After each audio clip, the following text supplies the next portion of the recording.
جمهوری اسلامی از روی نقشه زمین محو میشه.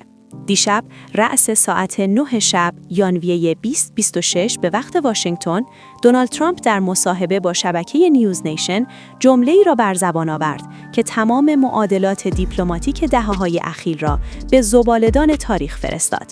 او در پاسخ به سوالی درباره تهدیدات تروریستی علیه جانش مستقیما به دوربین خیره شد و گفت: من به ارتش دستور دادم اگر اتفاقی برای من بیفتد، جمهوری اسلامی را از روی نقشه زمین محو کنید.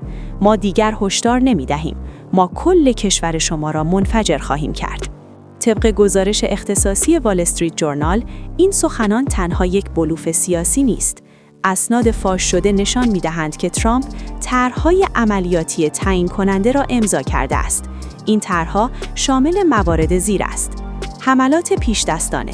اگر سازمان‌های اطلاعاتی آمریکا، CIA و NSA کوچکترین نشانه‌ای از آمادگی ایران برای یک حمله بیابند، ارتش مجاز است بدون تایید مجدد کاخ سفید اهداف را نابود کند.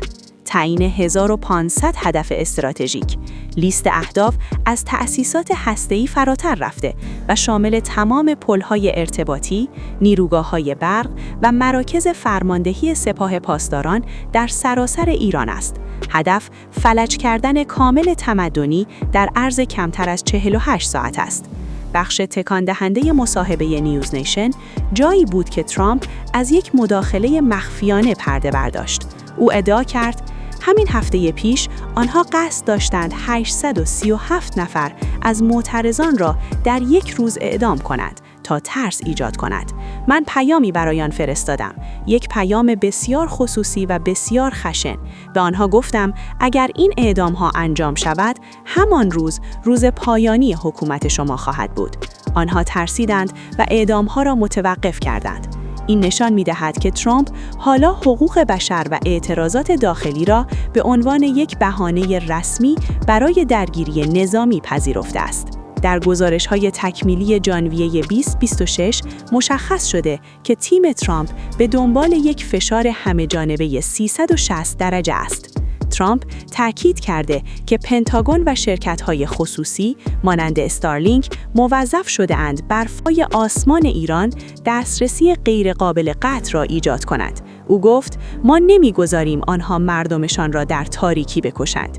ترامپ در مصاحبه نیوز نیشن اشاره کرد که هر کشوری که با ایران مراوده مالی داشته باشد از سیستم بانکی جهانی حذف خواهد شد. او به صراحت گفت یا با ما هستید یا با کشوری که قرار است محو شود. در حالی که مقامات نظامی ایران از آتش زدن پایگاه‌های آمریکا در منطقه سخن می‌گویند، ترامپ با تحقیر به این تهدیدات پاسخ داد. او به استقرار ناو USS ابراهیم لینکلن در دهانه تنگه هرمز اشاره کرد و گفت آنها میگویند جهان را به آتش میکشند، آنها حتی نمیتوانند برق پایتخت خودشان را در صورت اراده ما وصل نگه دارند. آنچه مصاحبه 20 ژانویه 2026 را از تمام سخنرانی‌های قبلی ترامپ متمایز می‌کند، شخصی سازی جنگ است. او ایران را مسئول مستقیم امنیت جانی خود می‌داند. ترامپ در پایان مصاحبه‌اش جمله‌ای گفت که به شدت در شبکه‌های اجتماعی بازتاب یافت. من به دنبال توافق نیستم. من به دنبال این هستم که آنها بفهمند اگر یک خراش روی پوست من بیفتد، دیگر کشوری به نام ایران وجود نخواهد داشت. این یک تهدید نیست. این یک واقعیت است. حالا جهان در انتظار است. ساعت‌های دیواری در تهران و واشنگتن هماهنگ شدند، اما نه برای شروع یک مذاکره، بلکه برای شمارش معکوس یک انفجاری که می‌تواند نقشه خاورمیانه را برای همیشه تغییر دهد. ترامپ گزینه‌هایش را روی میز چیده است و این بار میزش به وسعت یک جنگ تمام عیار است. خواهش می‌کنم همین الان ویدیو رو لایک کنید و زیر پست سیاستمداران در اکس و زیر ویدیوهای رسانه‌های بین‌المللی در یوتیوب کامنت انگلیسی بنویسید. از آنچه در ایران می‌گذرد بگویید. اگر امروز صدای مردم ایران نباشیم، فردا برای همیشه پشیمان خواهیم شد.